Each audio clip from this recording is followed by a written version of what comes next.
ശബരിമലയിൽ എവിടെ തൊട്ടാലും അവിടെ കൊള്ളയാണ് പലപ്പോഴും നടക്കുന്നത്. ഇപ്പോൾ നമ്മൾ അവിടുത്തെ ശബരിമലയിലെ സ്വർണ്ണക്കൊള്ള നമ്മൾ കണ്ടു.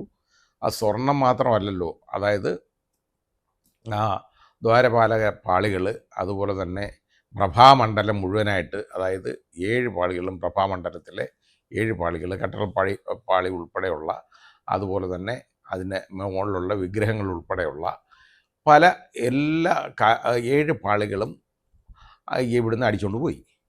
അത് എന്നിട്ട് അതിൻ്റെയൊക്കെ ഡ്യൂപ്ലിക്കേറ്റ് കൊണ്ടുവന്ന് വെച്ച് ഫിറ്റ് ചെയ്തേക്കാണ് ഇപ്പോൾ. അതൊക്കെ ഏതോ ധനികൻ്റെയൊക്കെ വീടുകളിൽ, പല ധനികരുടെയും വീടുകളിൽ ആ സാധനം അവരുടെയൊക്കെ ഷോക്കേസിലും ഒക്കെ ഇരിക്കുന്നുണ്ട്.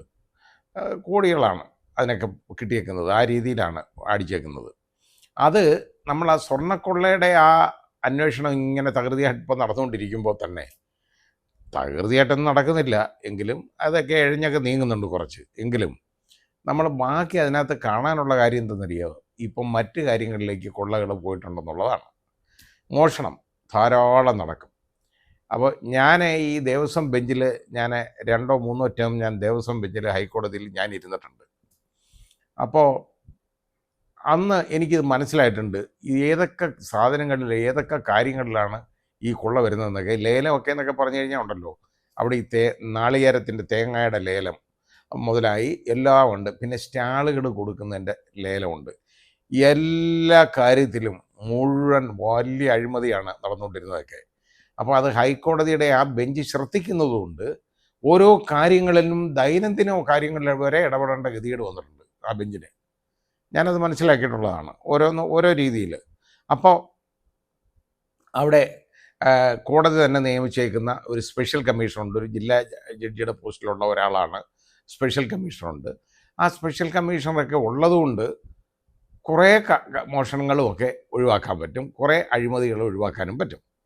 അപ്പോൾ ഇവിടെ ഇപ്പോൾ സംഭവിച്ചേക്കുന്ന ഒരു വല്ലാത്ത ഒരു കാര്യം എന്ന് പറഞ്ഞാൽ 16,000 പാക്കറ്റ് നെയ്യ് കാണാനില്ല. അതായത് വിൽപ്പനയ്ക്ക് കൊടുക്കുന്ന ആടി നെയ്യ് എന്ന് പറയും, അത് 16,000 പാക്കറ്റ്. ഒരു പാക്കറ്റിന് 100 രൂപ വില ഉള്ള 16,000 പാക്കറ്റ് നെയ്യ് കാണാനുണ്ട്. അതിന് പല കൗണ്ടറുകളുണ്ട് കൊടുക്കാൻ. ആ കൗണ്ടറുകളിലൊക്കെ ഇരുത്തിയേക്കുന്നത് പല ക്ഷേത്രങ്ങളിലെയും ശാന്തിക്കാരെയൊക്കെയാണ് ഇത് നിറയ്ക്കാനും ഇത് കൊടുക്കാനും ഒക്കെ ഏർപ്പെടുത്തിയേക്കുന്നത്. മൊത്തം 16,000 പാക്കറ്റ് നെയ്യ് ഇവിടുന്ന് കാണാനില്ല. അതായത് 16 ലക്ഷം രൂപ സ്വാഹ ഒരൊറ്റ ഇടപാടിൽ ഈ പ്രാവശ്യം ഇതുവരെ. അപ്പോൾ നോക്കിക്കോണം, കഴിഞ്ഞ വർഷങ്ങളിലെല്ലാം ഇതുപോലെ ഇത് നടക്കും. അന്നേരമൊക്കെ ഉണ്ടല്ലോ ഇവർ അത് അങ്ങോട്ട് കുറഞ്ഞതാണ്, മറ്റേത് അങ്ങനെ കാണാതെ പോയത്, ഇങ്ങനെ ആയിപ്പോയതാണെന്നൊക്കെ പറഞ്ഞ് എഴുതി തള്ളും. ഇത് എഴുതി തള്ളാൻ പറ്റുന്ന ഒരു കാര്യമല്ല ഇപ്പോൾ സംഭവിച്ചേക്കുന്നത്. ഇങ്ങനെ ഓരോ കാര്യങ്ങളിലും, ഈ ദൈവവുമായിട്ട് ബന്ധപ്പെട്ട എല്ലാ കാര്യങ്ങളിലും ഇതേപോലുള്ള അഴിമതിയും മോഷണവുമാണ് നടന്നുകൊണ്ടിരിക്കുന്നത്. അത് എന്നാലും ശബരിമലയിലെ വരുമാനം ഒരുപാട് വർദ്ധിക്കുകയാണ്. കാരണം അത് ഇവരുടെ ആരുടെയും ഗുണം കൊണ്ടൊന്നും അല്ല ഈ വരുമാനം വർദ്ധിക്കുന്നത്. ശബരിമലയിലെ അവിടുത്തെ വിശ്വാസമാണ് ആളുകൾക്ക്. ആ ശബരിമല അയ്യപ്പനുള്ള വിശ്വാസമാണ് ഈ വിശ്വാസികളെല്ലാം അവിടെ ഇങ്ങനെ ചെല്ലുന്നത്, അയ്യപ്പ വിശ്വാസികൾ ചെല്ലുന്നത്. അതുകൊണ്ടാണ് അവിടെ വരുമാനം കൂടുന്നത്. അത് കൂടിക്കൊണ്ടേയിരിക്കും കുറേ തോന്നിട്ട്. കഴിഞ്ഞ വർഷത്തെ കഴിയും ഏതാണ്ട് 35 കോടിയിലേറെ രൂപ കൂടുതലാണ് ഇന്നേ വരെ വന്ന വരുമാനം ഇതുവരെ ഈ മണ്ഡലകാലത്ത്.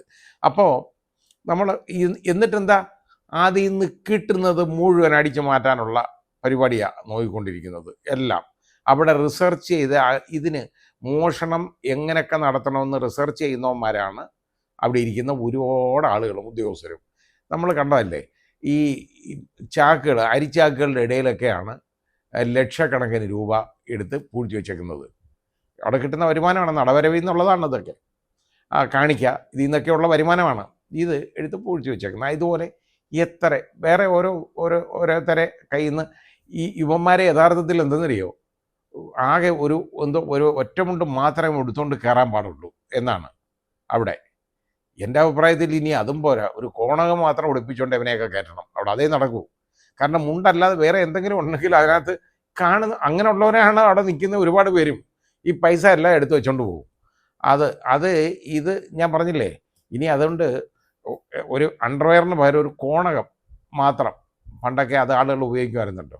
അത് മാത്രം ഉടുപ്പിച്ചുകൊണ്ട് കയറ്റാനേ ഒക്കുള്ളൂ അവന്മാരെ. കാരണം മുണ്ടുടുപ്പിച്ചാൽ പോലും അതിൻ്റെ മടിയിൽ പോലും പൈസ എടുത്ത് കൊടുക്കും. അങ്ങനെ പിടികൂടിയിട്ടുണ്ട് ഇപ്പം. അതുകൊണ്ടാണ് ഞാൻ പറഞ്ഞ കള്ളന്മാരുടെ ഒരു കേന്ദ്രമാണ് അത് പല ആയിട്ട് വരുന്നത്. ഈ പണം കണ്ടു കഴിഞ്ഞാൽ ദൈവം ഒന്നും കാര്യമല്ല. ദൈവത്തിന് കൊടുക്കുന്ന പണമാണ്, കാണിക്കുകയാണ്.